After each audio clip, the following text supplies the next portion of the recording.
We're back here on Good Morning Lake Martin. It is top of the hour, and welcome to all the folks around the state of Alabama with the Alabama Cable Network joining us now for this second hour of Good Morning Lake Martin. Doug Roberts is here.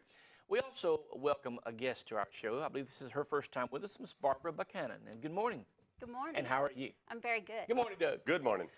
Miss Barbara, we talked to Miss Lisa Hurd yesterday about the topic of underage drinking, and we learned some pretty staggering things about that, some very disturbing things that actually as we all know, there's instances where parents actually provide the alcohol for students. Right. And that's very sad. It really is to me. But you have some other statistics that you would like to share with us about this. First of all, though, tell us about you. Who are you? And where you... My name is Barbara Buchanan, and I work for Tallapoosa County Board of Education. Yes. I'm the school psychometrist for the county, and I have the privilege to also serve on the Youth Advisory Board and with the coalition. I see. Okay. And we just have to pause for 1 second and tell everyone what a psychometrist is, because that was new to us this morning. Right. A psychometrist is someone who's certified in giving psychological evaluations and doing assessments for students suspected of having disability, or I also test for giftedness. I see. Okay. So you see students all across the board? From 3 years old to 21. Wow, that's a wide range of students that that's even before school starts. You start to see students that could possibly have either disabilities or gifted, one or in That's between. right. I see. Now you have some statistics. Is this still along the lines of the underage drinking? Oh yes, sir. We provided a survey to students aged 14 to 19 to see what was going on with underage drinking, and to see the focus of our intervention for them. And so out of 284 students surveyed, 141 admitted that they had ridden in a vehicle with someone who had been drinking. That's almost half. Over 100 students report knowing an adult who has or would purchase alcohol for them, and over 72% of the students surveyed say they get alcohol from older friends and family members. And just to clarify, this isn't a national statistic that you pulled off the internet. This is a statistic that you, as the Tallapoosa County psychometrist, helped perform right here in our school. Correct. As a member of the coalition, we provided this to the schools, and the coalition collected all of this information so that we could really put a 5-point list of where we felt Tallapoosa County we could intervene on the students' behalf. Because one of the things with students is they believe they are the only one. They believe that everyone, if you have talked to teenagers, everyone's doing it. Nobody's doing. They live in extremes. And just to provide information to them and to parents, that's the part I feel is, as a parent, I have an 18 and a 19-year-old. Sure. I feel like we as parents need to be wise as to what our children are going through. Absolutely. And also how to be wise to the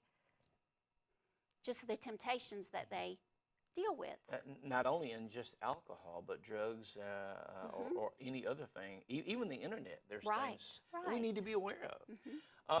And all along that line, what are some things that we can advise parents or guardians to help children that are either facing this or other issues? What are some things we can do? Well, I was very shocked to hear that, and talking to my children after being on this coalition, that many times the alcohol that younger children, as young as 10, when they begin to participate in alcohol, they get it from their own refrigerator or house, and they'll sneak it, to try it, to get it.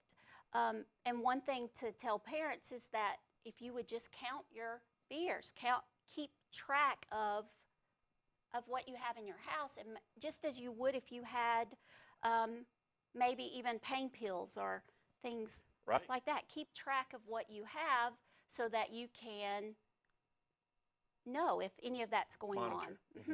Just monitor them like you would anything else. Don't be naive either. Right. And I think maybe what your coalition has done here is you've provided kind of eye-opening statistics maybe for some parents that, first of all, this is going on.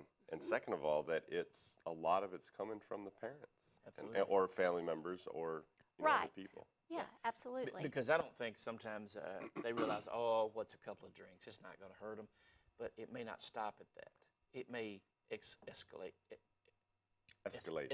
to more quantity. Therefore, it could really have some serious effect on, I mean, I can't imagine a 10-year-old being intoxicated. That's scary to me. Well, and another thing I learned through the coalition is that my brain, my nervous system on alcohol is totally different than a teenager's. That's right. So what your young 12, 13, 14-year-old, what their body perceives when they consume alcohol would be different than what a 40-something body. Because your maturity level hopefully will kick in. Well, and there's even a physiological chemical change in the body with age too that changes how you respond to stimulants or depressants or any other kind of chemical substance like that. Part of what we talked about yesterday is some of the things that you all are doing as the coalition to help get the word out to all the schools and all the parents and all. What are some of the things that we can help parents to learn and how to find out information? Just basically be aware. Well, one of the things that we're doing is, one, we have gone into the convenience stores and trained at the convenience stores how to recognize underage and drinkers and caution there. We're also working, one of the greatest things is that we're working with a youth advisory board with nominations. We have 21 nominations across the county. This isn't just Tallapoosa County schools, it's Alex City schools also.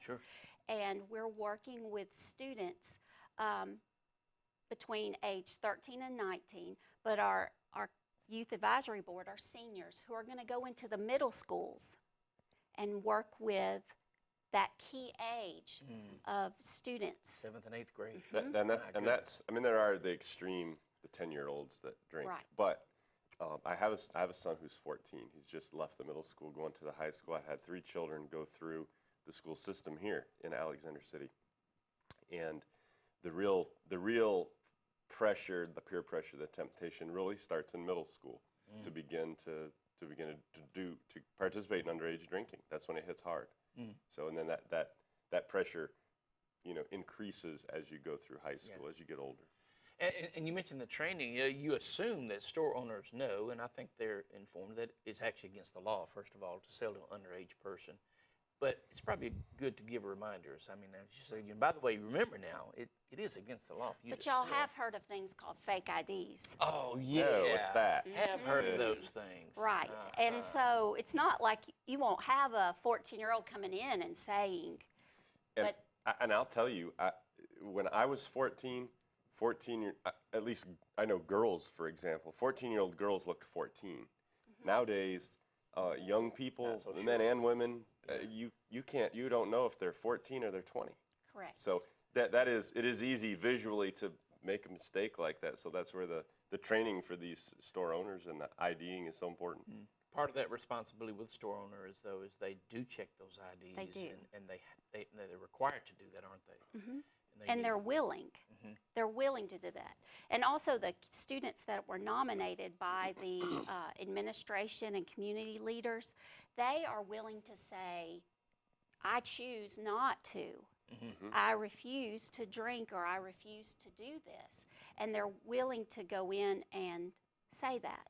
To take that responsibility and just say, that's and good. Maybe with the peer pressure that goes on at that age, take a little beating, not physically, but psychologically, emotionally, from their friends or their peers or their co-students or whatever too. So well, we're at our break time, and Ms. Buchanan, I appreciate you being with us today, and we have other interviews coming up over the next few days, a couple of next week, as a matter of fact. We're going to talk more about this, and this is just one of those issues that we just can't ignore. And I just want to say how much I appreciate what the coalition is doing. Absolutely. Because it is a big problem, and it leads to, it can lead to some serious issues, not just personal problems, but people getting injured, killed, death, dismember. I mean, there's just some horrible ramifications of being involved in it. So I appreciate what the coalition is doing to help try to stave some of this off here and educate people in Tallapoosa County. All right. Well, thank you for coming out Thank you. today. Thank All you right. for having me. We'll take a break and we'll come back. This is Good Morning Lake Martin.